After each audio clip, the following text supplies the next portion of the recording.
अगले वक्ता के रूप में श्री निर्मल जी बरडिया को आमंत्रित करना चाहूँगा, जो चारागाह विकास पर बहुत लंबे समय से कार्य कर रहे हैं। आप एक बैंक में प्रबंधक के पद पर कार्यरत रहते हुए भी इसी तरह कार्य करते रहे और आपने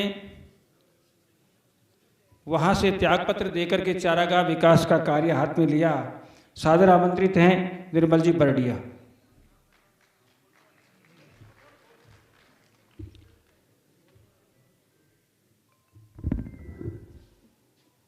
गौ माता की, गौ माता की। संत वृंद के चरणों में सादर वंदन और सामने विराजित गौ के लिए काम करने वाले, गौशालाओं के लिए काम करने वाले, गाय का हित साधने वाले ऐसे साधक सभी बंधुओं के चरणों में वंदन। अभी जैसा कि अवसर है, कुछ विषयों पर गौशाला में, गोचर पर, गाय पर एक चर्चा चल रही है, चिंतन चल रहा है। जून 2023 में एक प्रदेश व्यापी सम्मेलन रखा था। उस सम्मेलन में गोचर गाय के लिए एक अनिवार्य जगह है, लेकिन उससे संबंधित सैकड़ों प्रकार की समस्याएं गोचर से संबंधित उस सम्मेलन में ध्यान में आई। उन समस्याओं के सतत समाधान के लिए और लगातार कार्य हो, इस नाते से प्रदेश व्यापी एक टीम का गठन ये किया गया। गोचर ओरण संरक्षण संघ, ये राज्य स्तर पर राजस्थान, पूरे राजस्थान का ये बना है।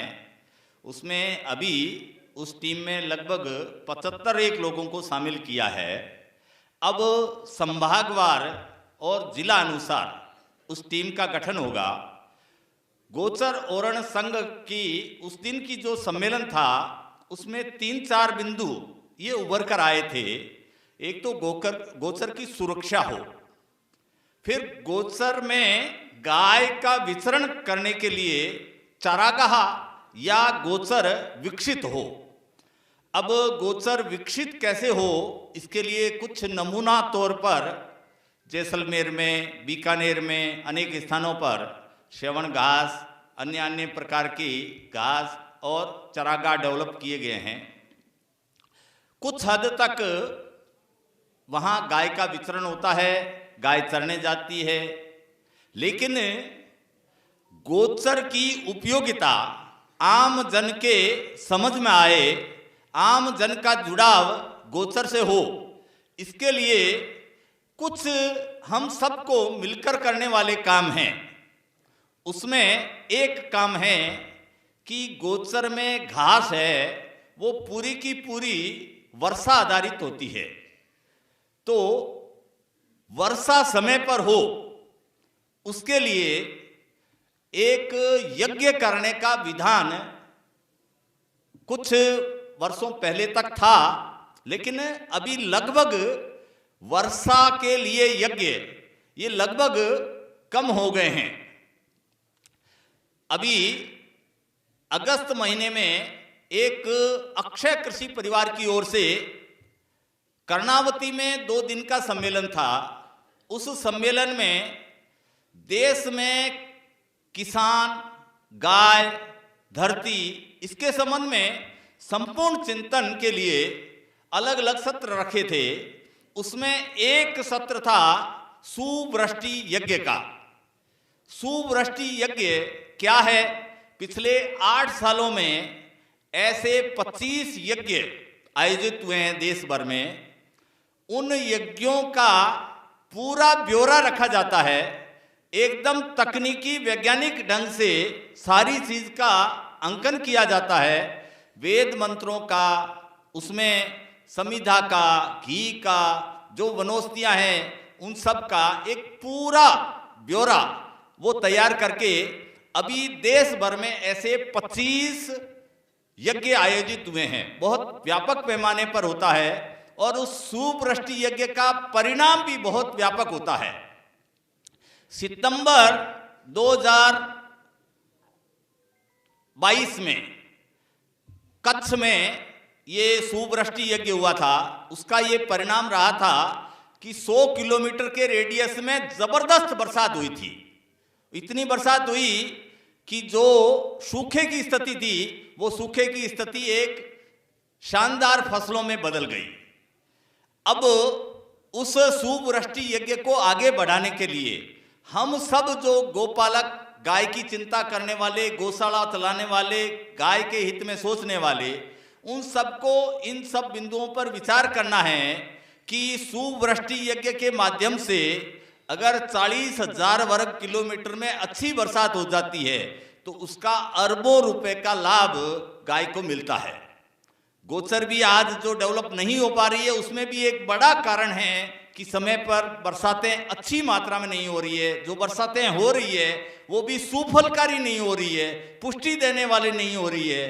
तो बरसात पुष्टि देने वाली हो, अच्छी मात्रा में हो, समय पर हो, इसके लिए एक व्यापक स्तर पर अभियान देश भर में चल रहा है। मैं आप सबसे भी आग्रह करूंगा कि हमारे क्षेत्र में भी जैसे बीकानेर जिला है उसका जो रेडियस है उसमें करीब करीब 2 यज्ञ करवाने की आवश्यकता है। अगर 6-6 माह के अंतराल से 2 यज्ञ का आयोजन हो तो यहाँ अपना जो ये पश्चिमी राजस्थान का क्षेत्र है, इस पश्चिमी राजस्थान में आज भी गोचर, ओरण, पायतान, देवबनी या अन्य अन्य सार्वजनिक भूमियां ये लाखों करोड़ों बीघा है और जो भूमि आइडल पड़ी है, खाली पड़ी है, वो भी पशुधन के, वन्य जीवों के, गाय के काम आ सकती है।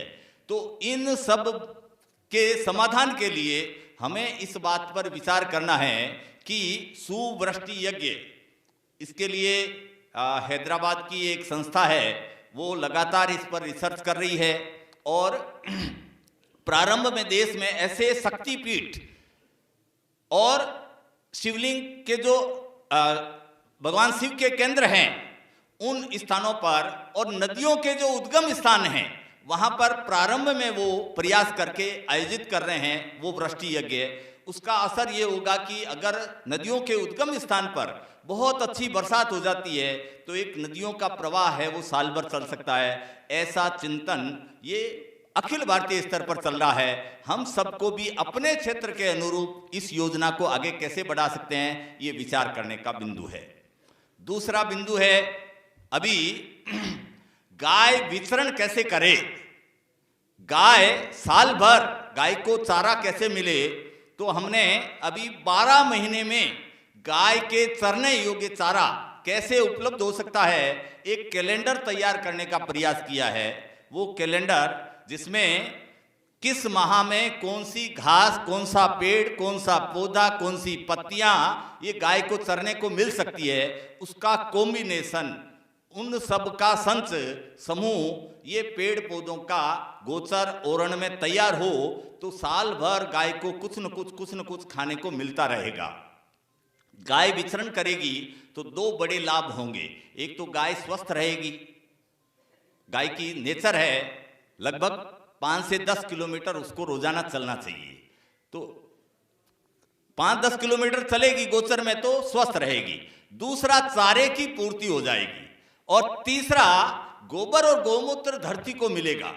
जो आज सबसे बड़ा दुर्भाग्य क्या है, धरती है वो कमजोर हो रही है, बंजर हो रही है, उसमें उर्वरा शक्ति का ह्रास हो रहा है। तो उर्वरा शक्ति का ह्रास होने से, बंजर होने से, कमजोर होने से जो घास का परिमाण है वो परिमाण भी धीरे धीरे घट रहा है। 1942 की एक घटना, हद्दा में एक बहुत वयोवृद्ध व्यक्ति थे, उनसे मैंने पूछा कि पिछले 100 साल की, वो लगभग 92-93 साल के थे, उनको मैंने पूछा कि आपके कोई ध्यान में है क्या ऐसा वर्ष जिसमें सबसे अच्छा जमाना हुआ हो, सबसे अच्छी घास हुई हो और सबसे अच्छी बरसात हुई हो। तो उन्होंने 1942 का उदाहरण बताया था। 1942 में इतनी अच्छी बरसात हुई थी, तो उन्होंने जो वृत्तांत बताया उनका थोड़ा सा मैं आपके सामने रखना चाह रहा हूं। उन्होंने कहा कि सेवण है वो इतनी बड़ी हो गई थी कि ऊंट भी दिखाई नहीं देता था। ऊंट नहीं दिखाई देता था, इसका मतलब है सेवण का जो हाइट है वो करीब करीब 10-11 फीट तक ऊंची हो गई थी। अब आप कल्पना करिए कि आज किसी को कह दें कि ऐसी सेवण होती थी, लेकिन कोई मानने को तैयार नहीं होगा। लेकिन इसके कुछ उदाहरण अपन एनालाइज कर सकते हैं, विश्लेषण कर सकते हैं। आज भी पुरानी बाढ़ है, पुरानी बाढ़ में जो सेवण का बूटा है वो एक सामान्य बरसात में 7 से 8 फीट 60 दिन में ग्रोथ कर लेता है। क्यों कर लेता है उसको जानना जरूरी है। पुरानी बाढ़ में आज भी जमीन जो पहले थी वैसी जमीन आज भी है। ऐसे उदाहरण अपन जब हम घूमने जाएं उस समय ये सारी चीजें देखें कि बाढ़ की सेवण है वो करीब करीब 60 दिन में 70 दिन में बहुत अच्छी ग्रोथ कर लेती है, बहुत अच्छा बीज का विस्तार होता है। ऐसे कुछ बिंदुओं पर हम ध्यान करें। आज जो गाय को बचाने का विषय है उसमें बहुत बड़ा विषय है, गोबर गौमूत्र का सदुपयोग नहीं हो रहा है। गोबर और गौमूत्र के लिए गाय नहीं पाली जा रही है। दूधारू गाय उसकी संख्या मात्र 15 से 20% है। 80 से 85% गोवंश है, या तो नकारा है या नर गोवंश है या बूढ़ी है या छोटी है, ब्याने की एज में नहीं है। तो 20% का जो भार है, 80% का भार 20% पर आ रहा है। वो सारा भार गोबर गौमूत्र के माध्यम से हो सकता है। इसका समाधान, इसके लिए अभी करीब करीब 60-70 प्रकार के काम जो गोबर गौमूत्र आधारित हो सकते हैं, उसके लिए प्रशिक्षण व्यवस्था शुरू की है। अपने जोधपुर का जो प्रांत है, जोधपुर प्रांत, उसमें पावापुरी एक स्थान है सिरोही में, वहाँ पर एक प्रशिक्षण शुरू करने का है।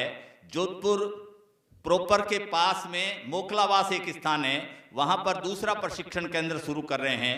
तीसरा बीकानेर में देशनोक गौशाला है, उसको प्रशिक्षण केंद्र के रूप में डेवलप कर रहे हैं। चौथा स्थान है वो गंगानगर में खोतावाली एक स्थान है, जहाँ पर गोबर गौमूत्र आधारित कृषि में कैसे उपयोग किया जा सकता है गोबर गौमूत्र का, उसके संबंध में ये 4 प्रशिक्षण केंद्र। हाँ, स्वागत है।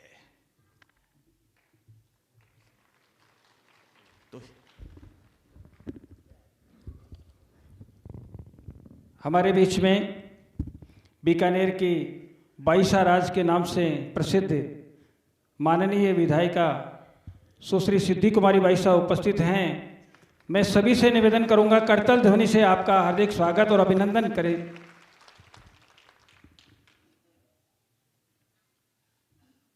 तो गोबर और गौमूत्र के माध्यम से,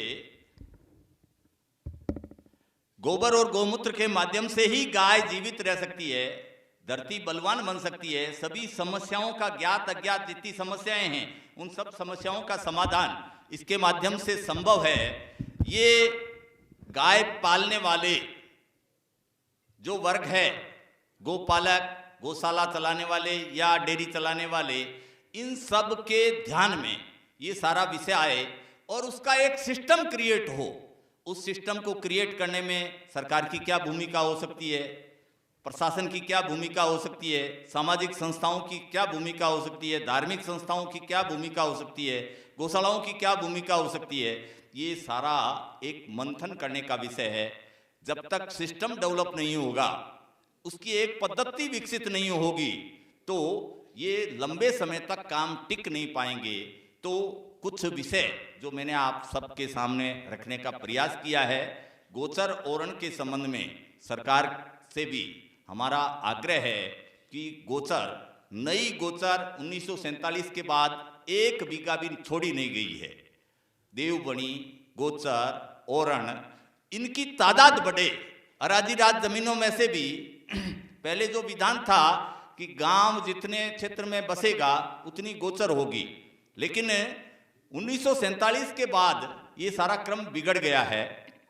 पशुधन, वन्य जीवों के लिए, पक्षियों के लिए भिन्न भिन्न प्रकार की जो आवश्यकता है, पर्यावरण की दृष्टि से भी आज जो संचेतना है उसमें भी गोचर ओरण की भूमिका ये भली प्रकार से हो सकती है। तो ऐसा हम सब प्रयास करेंगे, आने वाले समय में एक व्यवस्थित प्रयास करेंगे तो उसकी सफलता मिलेगी। ऐसा आप सबसे निवेदन करता हुआ मैं अपनी बात पूरी करता हूं। धन्यवाद।